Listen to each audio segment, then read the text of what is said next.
আমার আল্লাহ রব্বুল আলামিন ওই জামানা বড় বুজুর্গ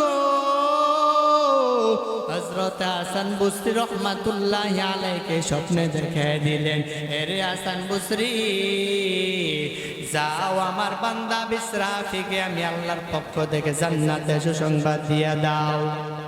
বিসরাফিকে সুসংবাদ দিয়ে দাও। হাসান বসরি রওনা হলো। রব্বি ইশরাহ লি সাদরি ওয়া ইয়াসসির লি আমরি واحلل عقدة من لساني يفقه قولي درفشانی نے تیرے قطروں کو دریا کر دیا درفشانی نے تیرے قطروں کا دریا کر دیا دل کا روشن کر دیا آنکھوں کا بینا کر دیا دل کا روشن کر دیا آنکھوں کا بینا کر دیا توحید کی امانت سینوں میں ہے ہمارے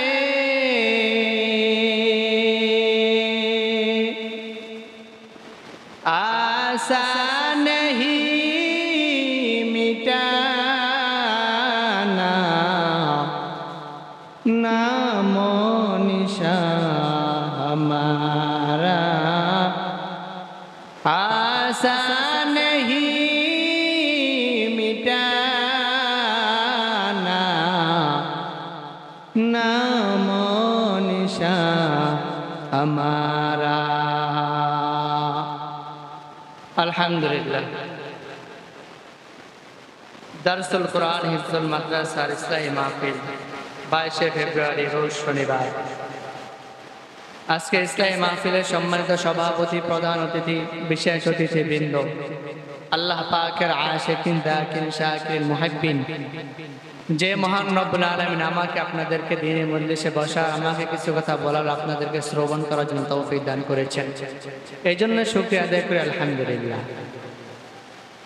লক্ষ কোটি দুরূদ সালাম সাইয়্যিদুল মুরসালিন খাতামুন নবিয়্যিন সাইয়্যিদুল সাকালাইন ইমামুল মুরসালিন সাইয়্যিদুল আম্বিয়া আশরাফুল আম্বিয়া শফিয়ে মাহশর তাকিয়ে কাউসার आकाए नामदार मदीना का ताजदार फख्र मौजूदात आफ्ताब नबुव्वत सय्यदुल मखलूकात अशरफुल मखलूकात हज़रत मुहम्मद रसूलुल्लाह सल्लल्लाहु अलैहि वसल्लम। আমরা যারা এখানে বসতে পেরেছি খুশি না বেজার? ওই যুবকেরা দেখা যাচ্ছে, ও আমার যুবক ভাই, আসো বসো, দিনের মজলিসে বসো। তোমরা তো সময়টা নষ্ট করতেছো এদিক সেদিক করে, একটু আল্লাহর মহাব্বতে, নবীর ভালোবাসা একটু বসো না, দেখবা কত মজা লাগে এই মজলিসে বসে। অত্যন্ত মূল্যবান একটা দামি একটা মজলিস। কেমন দামি মজলিসটা? মজলিসের চতুর্পাশে ফেরেশতারা ঘেরাও করে রেখেছে। আল্লাহ পাক রব্বুল আলামিন বলেন, ফেরেশতারা, এই বান্দা, এই ফেরেশতারা, তোমরা যে এখানে ঘেরাও করেছো কেন? এখানে এই মজলিসটা ঘেরাও করেছো কেন? ফেরেশতারা বলে, আল্লাহ, আপনার কিছু বান্দার এখানে দ্বীনি মুজাহারা করতেছে, দ্বীনি আলোচনা করতেছে। আল্লাহ পাক রব্বুল আলামিন বলেন, ফেরেশতারা, এই বান্দারা যেখানে বসেছে এরা কি চায়?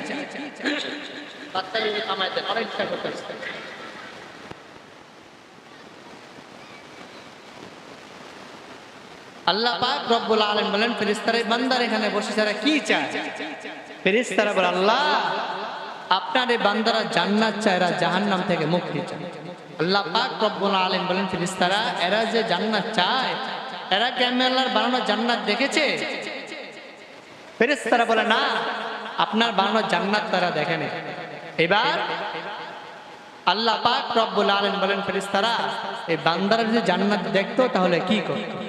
ফেরেশতারা বলে, আল্লাহ, আপনার এই বান্দারা যদি জান্নাত দেখতো তাহলে এরা সর্বদা আপনার গোলামি করত, কখনো নাফরমানি করত না। এবার আল্লাহ পাক রব্বুল আলামিন বলেন, ফেরেশতারা এই বান্দারা যদি জাহান্নাম থেকে মুক্তি চায়, এরা কি আমি আল্লাহর বানানো জাহান্নাম দেখেছে? ফেরেশতারা বলে, না, আপনার বানানো জাহান্নাম তো আপনার এই বান্দারা দেখে নাই। এবার আল্লাহ পাক রব্বুল আলামিন বলেন, ফেরেশতারা আমার এই বান্দারা যদি আমি আল্লাহর বানানো জাহান্নাম দেখতো তাহলে কি করত? আল্লাহ পাক রব্বুল আলামিন বলেন, ফেরেশতারা আমার এই বান্দারা যদি আমি আল্লাহর বানানো জাহান্নাম দেখতো তাহলে বান্দারা কি করত?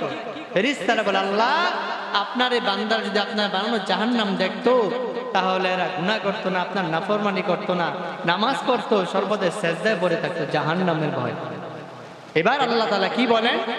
এবার আল্লাহ রাব্বুল আলামিন বলেন, ফেরেশতারা তোমরা সাক্ষী থাকো, এই মজলিসে যে বান্দা যে উদ্দেশ্যে বসুক না কেন, আমি আল্লাহ রাব্বুল আলামিন সকলের জীবনে সকল সগীরা গুনাহগুলো মাফ করে দিলাম। সুবহানাল্লাহ। একবার সুবহানাল্লাহ তাসবিহা ছোট হলেও অনেক দামি। একবার সুবহানাল্লাহ পাঠ করলে বাগান, একটা জান্নাতের মধ্যে একটা বাগান তৈরি করা হয়। সুবহানাল্লাহ। বাগানটা কত বড়? বাগানটা এত বড়, একটা দ্রুতগামী ঘোড়া যদি বাগানের এক প্রান্ত থেকে আরেক প্রান্ত পর্যন্ত 500 বছর পর্যন্ত দৌড়ায়, বাগানের এক মাথা থেকে আরেক মাথা শেষ করতে পারবে না, এত বড় বাগান। একবার সুবহানাল্লাহ পাঠ করার দ্বারা আল্লাহ তাআলা ওই বান্দার জান্নাতের মধ্যে একটা বাগান তৈরি করে দিলেন। সুবহানাল্লাহ। মজলিসটা যদিও ছোট কিন্তু আল্লাহর কাছে অনেক দাম। তো আমি আপনাদের সামনে সূরা বাকারা 2 আয়াত তেলাওয়াত করেছি, রাসূলের অসংখ্য হাদিস থেকে হাদিস তেলাওয়াত করেছি। আল্লাহ চাহে তো আয়াত ও হাদিসের আলোকে কিছু সময় আলোচনা করার চেষ্টা করব ইনশাআল্লাহ। আল্লাহ পাক রব্বুল আলামিন বলেন, আলিফ লাম মিম, এই হরফগুলোকে বলা হয় হরফে মুকাত্তা। এর অর্থ উদ্দেশ্য একমাত্র আল্লাহ পাক রব্বুল আলামিনই ভালো জানেন। আল্লাহু আ'লাম বিমুরাদি বিযালিক। দুনিয়ার কোনো মানুষ, কোনো নবী, কোনো ওলি কেউ এর অর্থ জানে না, উদ্দেশ্য জানে না, একমাত্র আল্লাহ পাক রব্বুল আলামিন এর অর্থ উদ্দেশ্য ভালো জানেন। এরপর আল্লাহ তাআলা বলেন, যালিকাল কিতাবু লা রাইবা ফি, কোরআনটা এমন একটি কিতাব যেই কিতাবের মধ্যে ভুল থাকবে দূরে কথা সন্দেহের অবকাশ নেই। কোরআনের মধ্যে ভুল থাকবে দূরে কথা সন্দেহের অবকাশ নেই। আবার এই কোরআনটা হুদাল লিল মুত্তাকিন, মুত্তাকিন বান্দা যারা আছে, যারা আল্লাহকে ভয় করার মতন ভয় করে, তাদেরকে হেদায়েতের জান্নাতের রাস্তা দেখায় কোরআন। তো কোরআনটা এত দামি। আবার এই কোরআনটার মধ্যে ভুল নাই, ভুল থাকবে দূরে কথা সন্দেহ করলে ঈমান থাকবে না। আল্লাহ পাক রব্বুল আলামিন সেটাই বলতেছেন, যালিকাল কিতাবু লা রাইবা ফীহি হুদাল লিল মুত্তাকিন।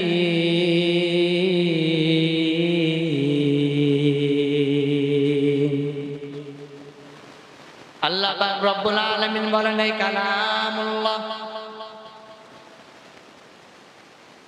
এই কোরআনের মধ্যে বিন্দু পরিমাণ ভুল থাকবে দূরে কথা সন্দেহের অবকাশ নাই।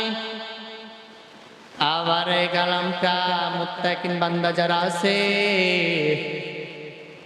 যারা আমার আল্লাহকে ভয় করার মতন ভয় করে, যারা আমার আল্লাহর ভয় পাগল, কোন সময় আমার আল্লাহর ভয়ে গুনাহ করে না, নাফরমানি করে না, সর্বদাই আমার আল্লাহর ভয়ে বান্দা নামাজ পড়ে, রোজা রাখে, মিথ্যা কথা বলে না, সত্য কথা বলে, মানুষদেরকে কষ্ট দেয় না, যারা আমার আল্লাহকে ভয় করার মতন ভয় করে গো, কোরআনটা ওই বান্দাকে জান্নাতের রাস্তা দেখায় দেয়। আবার এই কালামটা দুনিয়ার মধ্যে তাকে দেখেন, অনেক বই পুস্তক আছে, অনেক কিতাব আছে, দুনিয়ার মধ্যে সব কিতাবের মধ্যে ভুল থাকবে, এটাই স্বাভাবিক। কিন্তু আমার আল্লাহর কালামের মধ্যে ভুল থাকবে দূরের কথা সন্দেহের অবকাশ নাই।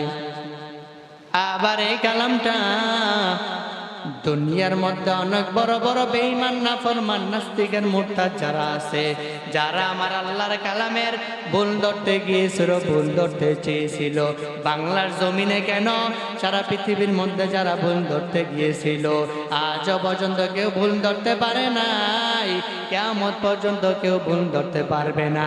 বরং যে বেঈমানেরা নাফরমানেরা আমার আল্লাহর কালামের ভুল ধরতে গিয়েছিল, তারা আল্লাহর কালামের ভুল ধরতে পারে নাই, বরঞ্চ মুসলমানের কালিমা পড়ে মুসলমান হয়ে গেছে। মুসলমানি বুয়াত গর্দান নাহাতান ইনানে খতবত সুতি খাজাদাতান করবা সুরাত আদমি সাবুদে আহমদ আবু জাহলাম কে সাবুদে আদমিরা আদমিয়ত লাজিমাস ওদের আগার বুনা বাসদ হাইজুমা। এরে দুনিয়ার মানুষ শোনো,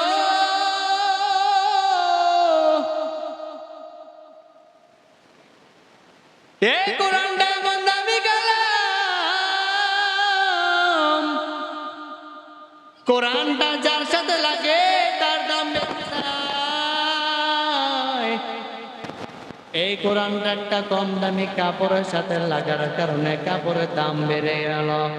কাপড়টাকে যদি কোনো মানুষ দেখে, কোরআনের খিলাফটা যদি নিচে পড়ে, মানুষ কিন্তু সেটাকে সালাম করে। এই কোরআনটা ওই কাপড়ের সাথে লাগার কারণে কাপড়ের দামও বেড়ে গেল। আবার এই কোরআন একটা সাধারণ কাঠের রেহালের সাথে লাগার কারণে রেহালের দামটাও বেড়ে গেল। মানুষের কাছে যখন রেহালটা পায়ে লাগে অথবা নিচে পড়ে যায়, মুসলমানের ঘরে সন্তান ওই রেহালটা চুম্বন করে সালাম করে আসে না। আবার এই কালামটা যে বান্দার অন্তরে ঢুকে, এই কোরআনটা যে মানুষের সিনার মধ্যে প্রবেশ করে, ওই মানুষটার দামও আল্লাহর কাছে বেড়ে যায়।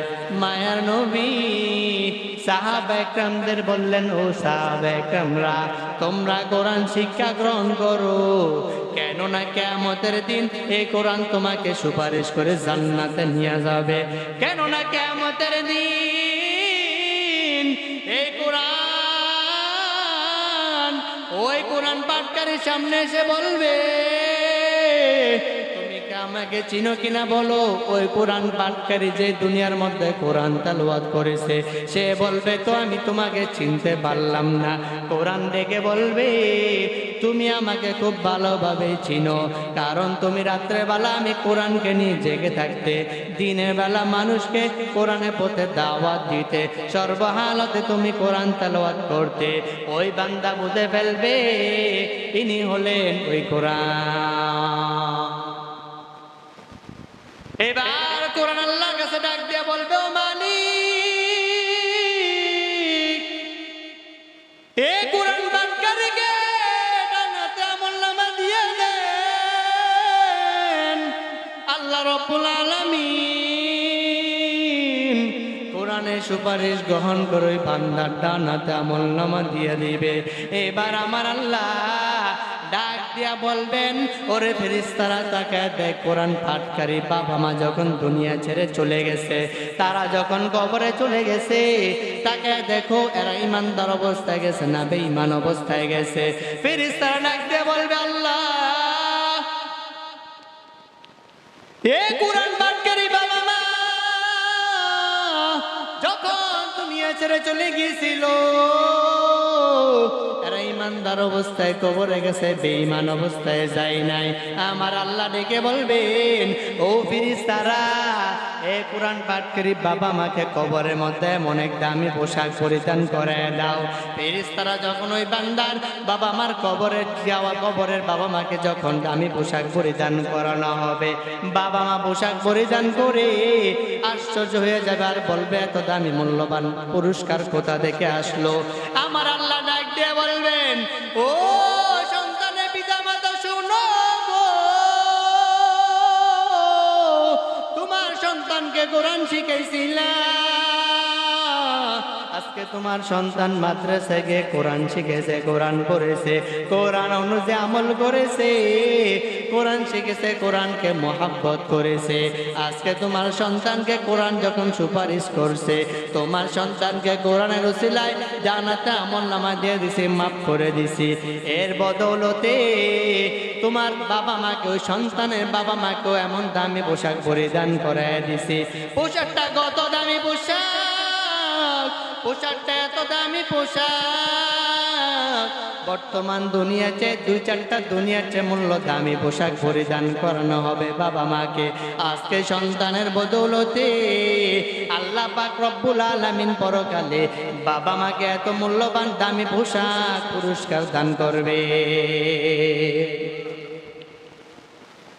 আবার এই কোরআনটা এমন দামি কালাম,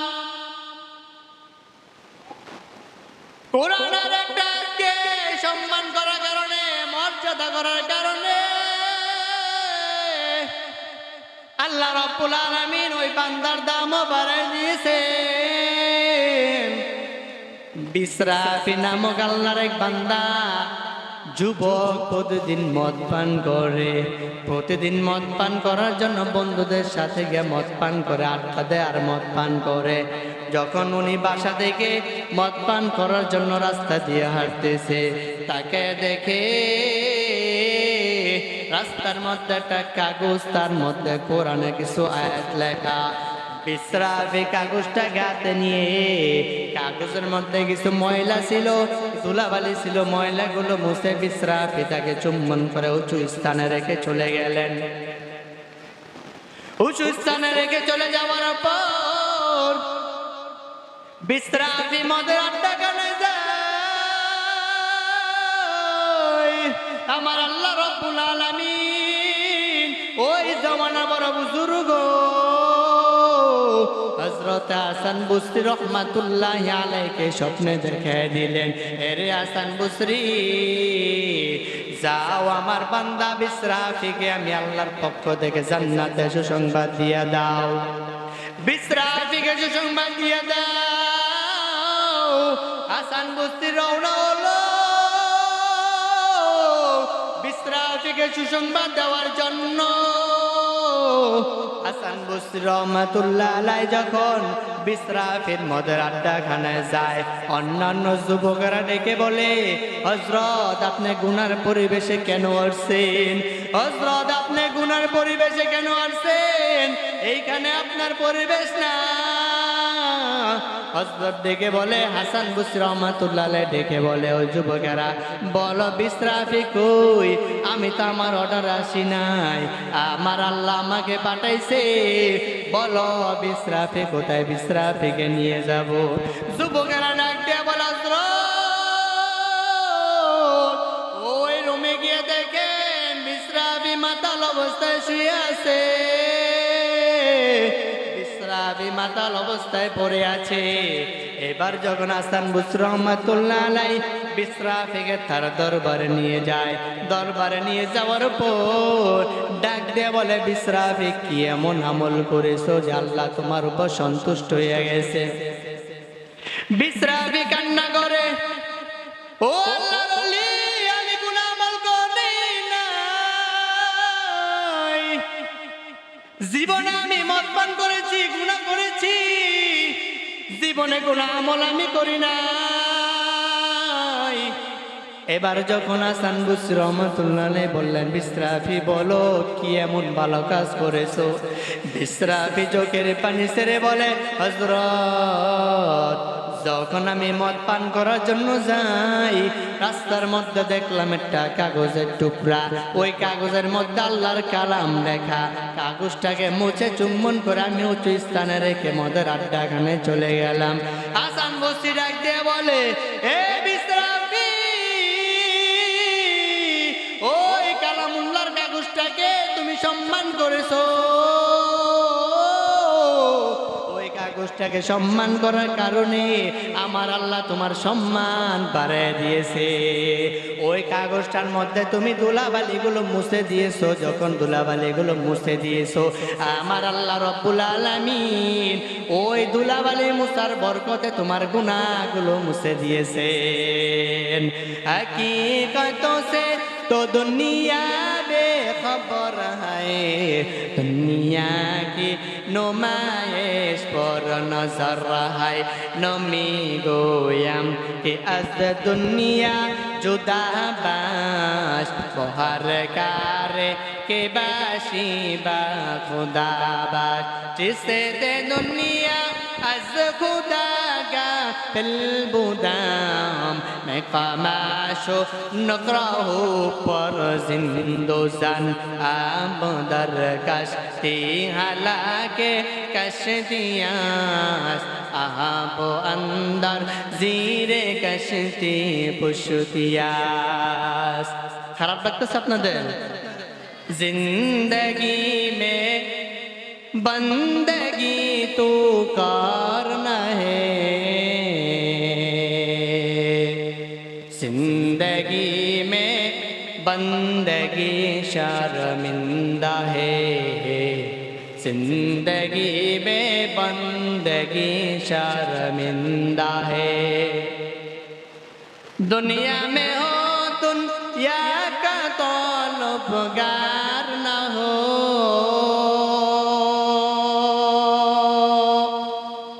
बाजार से गुजर रहो खरीदार न हो। ए दुनिया के मिसल कागज फूल है, ए दुनिया के मिसल कागज फूल है। जिंदगी में बंदगी तो करना है, जिंदगी में बंदगी शर्मिंदा है, जिंदगी में बंदगी शर्मिंदा है। जिंदगी में बंदगी कुल बंदगी, बंदगी पे जिंदगी शर्मिंदगी। अरे लगर मुसलमान আল্লাহর কোরআন এমন দামি কালাম, যেই কালাম যদি কিছু আয়াত পড়ে অথবা কিছু সূরা পড়ে যদি কোনো মানুষকে পানির মধ্যে দম করে ফু দিয়ে যদি মানুষ যদি পানি পান করে, কালামুল্লাহর বরকতে ওই বান্দা যত অসুস্থ থাকুক না কেন, যত রোগ থাকুক না কেন, আল্লাহ রব্বুল আলামিন ওই কালামুল্লাহর ফুয়ের বরকতে ওই বান্দার রোগটা আল্লাহ সুস্থ বানিয়ে দেয়। হযরত ওমর ফারুক রাদিয়াল্লাহু তাআলার কাছে চিঠি লিখে পাঠালেন কায়সারের রোম, কায়সারের রোম ওমর রাদিয়াল্লাহু তাআলার কাছে চিঠি লিখে পাঠালেন, হযরত জীবনে অনেক চিকিৎসা করাইছি, অনেক ডাক্তার দেখাইছি, আজও পর্যন্ত আমি আমার মাথা ব্যথা ভালো করতে পারি নাই, অনেক চিকিৎসা করাইছি ভালো করতে পারি নাই। হযরত আমাকে এমন কোন ওষুধ দেন যে ওষুধ সেবন করে আমি আমার মাথা ব্যথা ভালো করব। হযরত ওমর রাদিয়াল্লাহু তাআলা একটা কালো টুপি বানাইয়া টুপির মধ্যে একটা কাগজের মধ্যে আল্লাহর কালাম বিসমিল্লাহির রহমানির রহিম কালামটা লিখে টুপির মধ্যে সেলাই করে পাঠিয়ে দিলেন, যাও যাও কায়সারের রোমের নিকট টুপিটা নিয়ে যাও।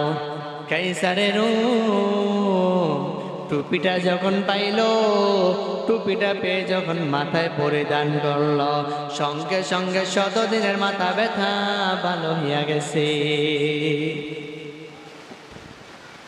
কায়সারের রোম আশ্চর্য হয়ে গেল, কি ব্যাপার,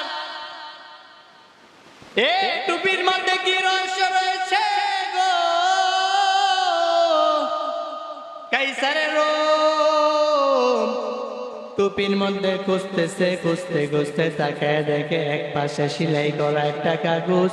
ওই কাগজের মধ্যে বিসমিল্লাহির রহমানির রহিম আল্লাহর কালাম লেখা। কাইসারের রূপ বুঝতে পারলেন এই কালামের বরকতে আমার মাথা ব্যথা বুঝি ভালো হয়ে গেছে। এই কালামটা নাজিল হয়েছে আমার আপনার মায়ের নবী রহমাতুল লিল আলামিনের উপর। ওয়া মা আরসালনাকা ইল্লা রাহমাতাল লিল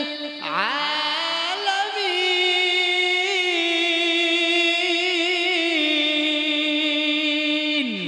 এই কালামে জিন্দা কুরআনে হাকিম হিকমতে উলায় জালাস তো কদিম জমিউল ইলম ফিল কুরআনে হাকিম তাকাসারাত আনহু আফহামুর রিজালিম বকা কুরআন কালামুল্লাহ বশানু কদিমাস্তি কদিমাস্তি নয়নু। আল্লাহ বলেন নবী আমি আপনাকে পাঠাই নাই, তবে পাঠাইছি রহমাতুল লিল আলামিন, রহমত স্বরূপ। আমার নবী আসমানে পাখির জন্য রহমত, আমার নবী জমিনের প্রাণীর জন্য রহমত, আমার নবী সমুদ্রের মাছের জন্য রহমত। আমার আল্লাহ আমার নবীকে কেমন ভালোবাসে। আল্লাহ বলে ঈসা নবী আমি আল্লাহকে বড় ভালোবাসি, ঈসা নবী আমি আল্লাহর বড় পাগল, মূসা নবী আমি আল্লাহর বড় পাগল, ইয়াহিয়া নবী আমি আল্লাহর বড় পাগল, ইউনুস নবী আমি আল্লাহর বড় পাগল, আদম নবী আমি আল্লাহর বড় পাগল, সব নবীর আমি আল্লাহর বড় পাগল। আর আমার আল্লাহ বলেন আমি আল্লাহ শুধু আমার বন্ধু মুহাম্মদের জন্য বড় পাগল। তুকু যাওয়া সুন্নতে আহমদ তুকু যা বা মুহাম্মদ কাইমুয়াত নিসবতুরা কার শয়তা মে কোনি নামতওয়ানি পরওয়ালি লানো দাস্তাই বরওয়ালি हम सुरातु हम सिराते मुस्तफा दर तमामी हाले कुन इत्तिबा इत्तिबाए सुन्नते खैरुल बशर मेरे लाजिम ताबयाबी आई बेसा। আমার আল্লাহর জন্য যারা পাগল আমার আল্লাহ তাকেই ভালোবাসে। জগৎ বিখ্যাত আল্লাহর ওলি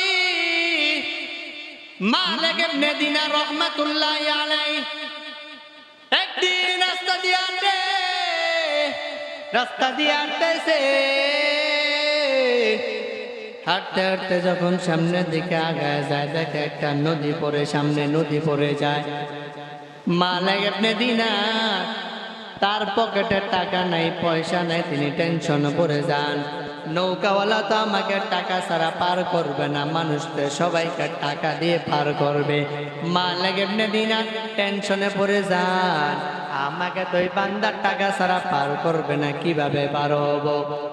সব মানুষগুলো নৌকার মধ্যে উঠলো, মালিক ইবনে দিনারও নৌকার মধ্যে উঠছে আল্লাহর উপর ভরসা করে। নৌকার মাঝি এবার যখন নৌকা এই পার থেকে ওই পার যখন যায় নদীর মাঝখানে, নদীর মাঝখানে মাঝি যখন সবার কাছে টাকা তালাশ করলো, টাকা চাইতে থাকলো। এক পর্যায়ে মালিক ইবনে দিনারের কাছে সে টাকা চায়। মালিক ইবনে দিনার বলে ভাই আমার কাছে কোনো টাকা নেই, আমাকে আপনি বিনা টাকায় পার করে দেন। মালিক ইবনে দিনার বলে ভাই আমাকে আপনি পার করে দেন, টাকা নাই পয়সা নাই। ওই নৌকা মালিক ইবনে দিনারকে বিভিন্ন ভাষায় গালাগালি করে। মালিক ইবনে দিনার গালি শুনে কোনো জবাব দেয় না। মালিক ইবনে দিনারকে এমন পর্যায়ে এমন কঠিন আকারে গালাগালি করতেছিল, মালিক ইবনে দিনার সহ্য করতে পারে না।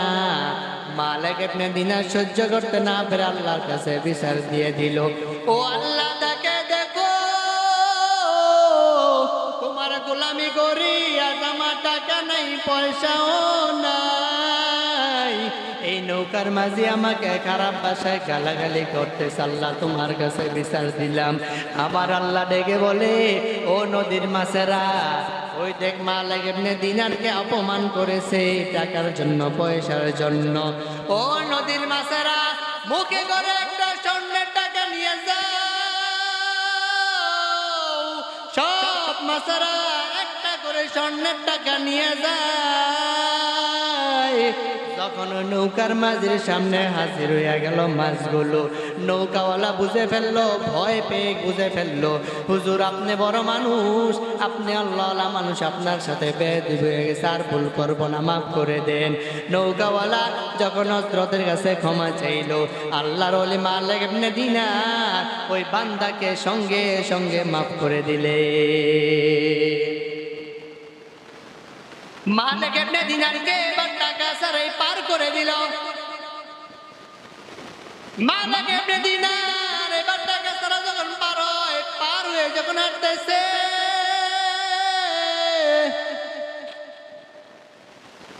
যখন সামনের দিকে হাঁটতেছে, তাকে দেখে একটা কাক তার ঠোঁটে করে একটা রুটি নিয়ে উঠতেছে। মালিক ইবনে দিনার ওই কাকের পিছু পিছু হাঁটতেছে। একটু সামনে গিয়া দেখে একজন জীর্ণ শূন্য মানুষ, ক্ষুধার্ত মানুষ, তার সামনে কাক রুটি নিয়ে গেল। রুটি কাকটা তার ঠোঁট দিয়ে ছিঁড়ে ছিঁড়ে মানুষটাকে খাইয়ে দিল। রুটি খাওয়ানোর পর কাকটা ঠোঁটে করে আবার পানি ওই বান্দাকে পান করালো। মালিক ইবনে দিনার সবকিছু দাঁড়িয়ে দাঁড়িয়ে দেখতেছে। এবার মালিক ইবনে দিনার আল্লাহর ওলি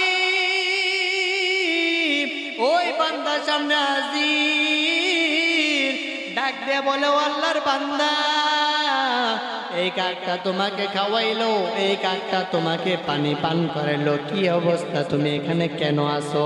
বলে, আমি আমার বন্ধুদের নিয়ে যখন হজের উদ্দেশ্যে রওনা হলাম, কঠিন একটা রোগের আক্রান্ত, হঠাৎ করে আমার উপর বিপদ চলে আসলো, সবাই চলে গেছে, আমি রয়ে গেলাম। আমি আল্লাহর কাছে কান্নাকাটি করতে করতে এক পর্যায়ে আল্লাহ আমার জন্য কাককে ব্যবস্থা করে দিয়েছে খাবারের জন্য। এবার মালিক ইবনে দিনার রাহমাতুল্লাহ আলাইহি বলে, হে আল্লাহর বান্দা, আমার সাথে চলো। এবার মালিক ইবনে দিনার ওই বান্দাকে নিয়ে হাঁটতেছে, সামনের দিকে চলতেছে। সামনের দিকে তাকায় যখন চলতে চলতে চলতে চলতে এক পর্যায়ে মালিক ইবনে দিনারের গলা শুকিয়ে গেল, পানি পান করবে।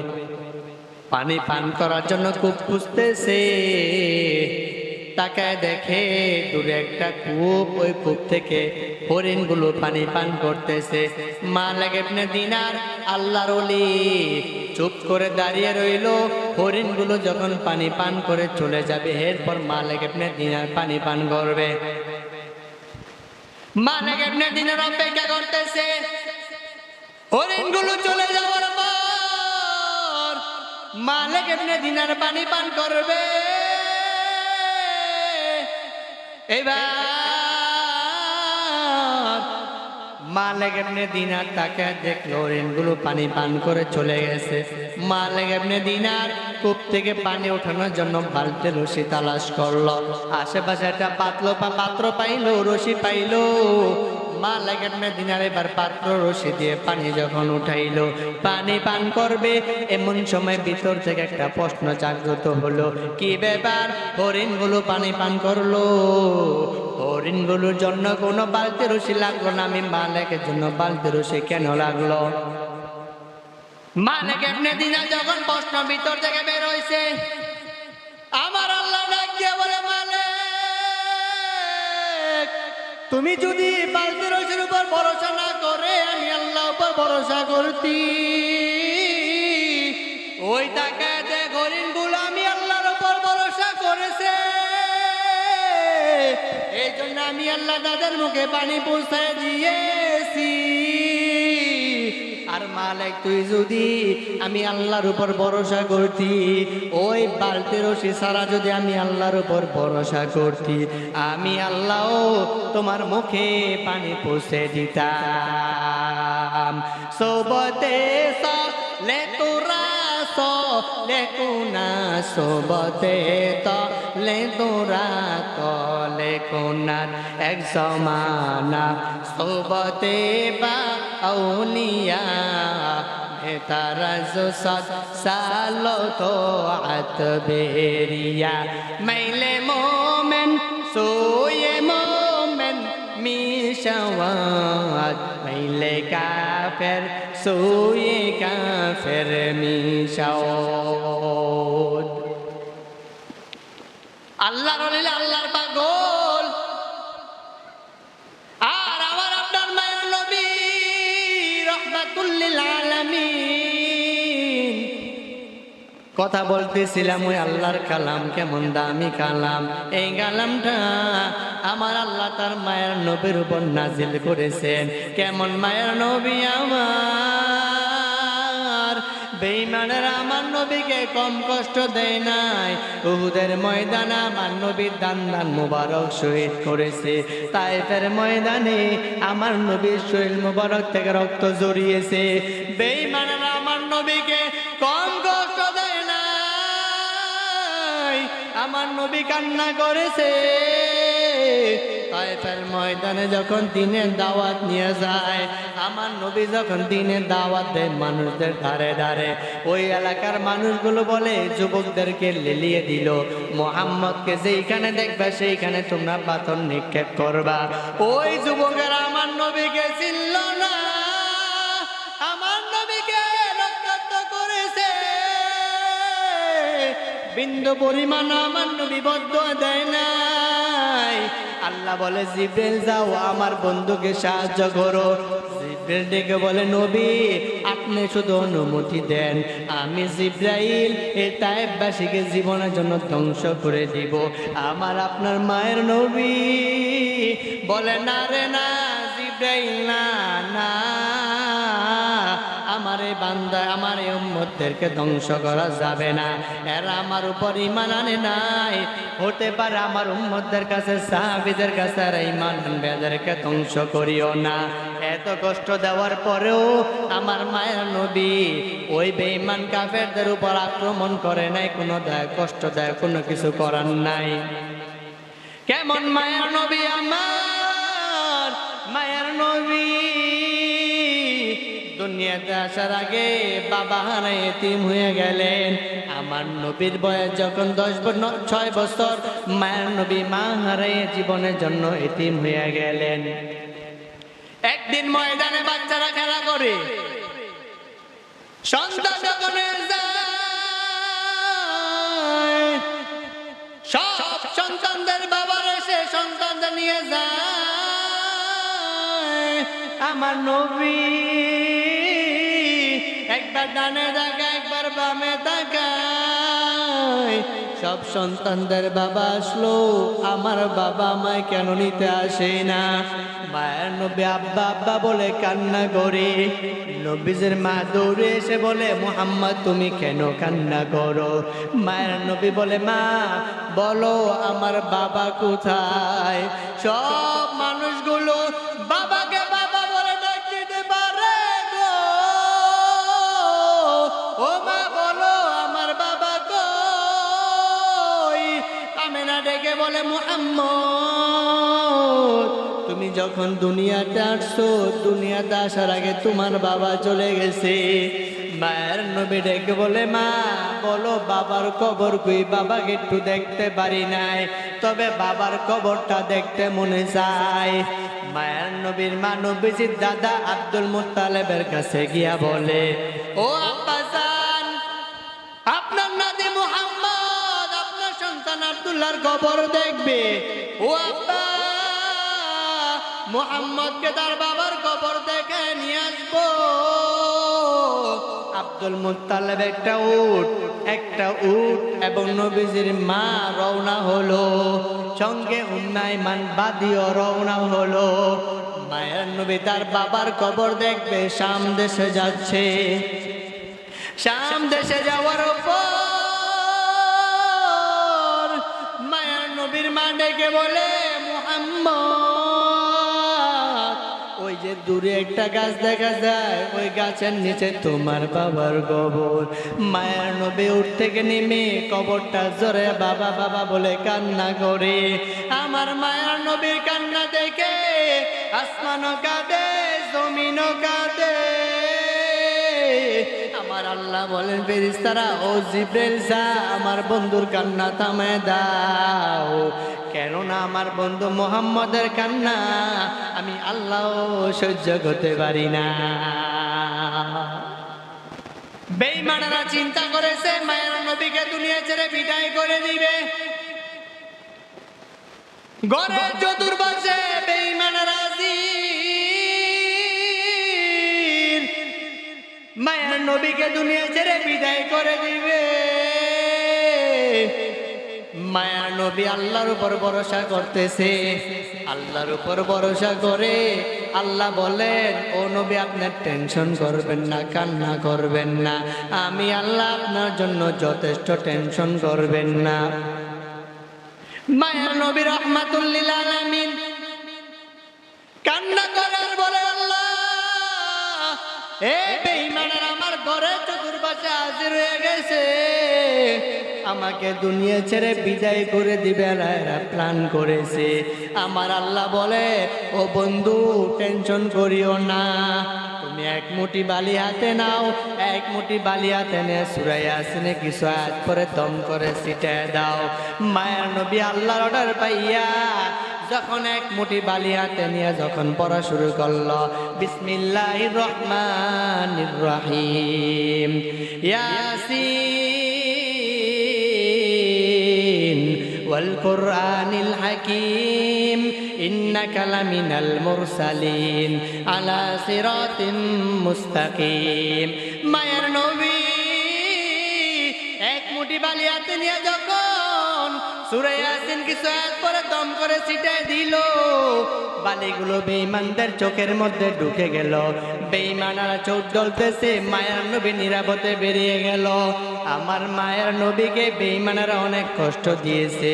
ও দুনিয়ার মানুষেরা, ওই মায়ের নবীকে যদি ভালোবেসে থাকো, কখনো দাড়ির মধ্যে আঘাত করবা না, সর্বদা আল্লাহর হুকুম পালন করবেন, রাসূলের সুন্নাত তরিকায় চলবেন, এমন যদি নিয়ত থাকে দুটো হাত আমার আল্লাহকে দেখায় দেন। আয় আল্লাহ কবুল করে নেন আমাদের সবাইকে, এই মাদ্রাসাকে কবুল করে নেন, সকল উস্তাদ ছাত্রদের সবাইকে কবুল করে নেন। ভর্তি চলতেছে, আমরা সকলেই তাদের সন্তানদেরকে দ্বীন শিক্ষার জন্য মাদ্রাসায় ভর্তি করব ইনশাআল্লাহ।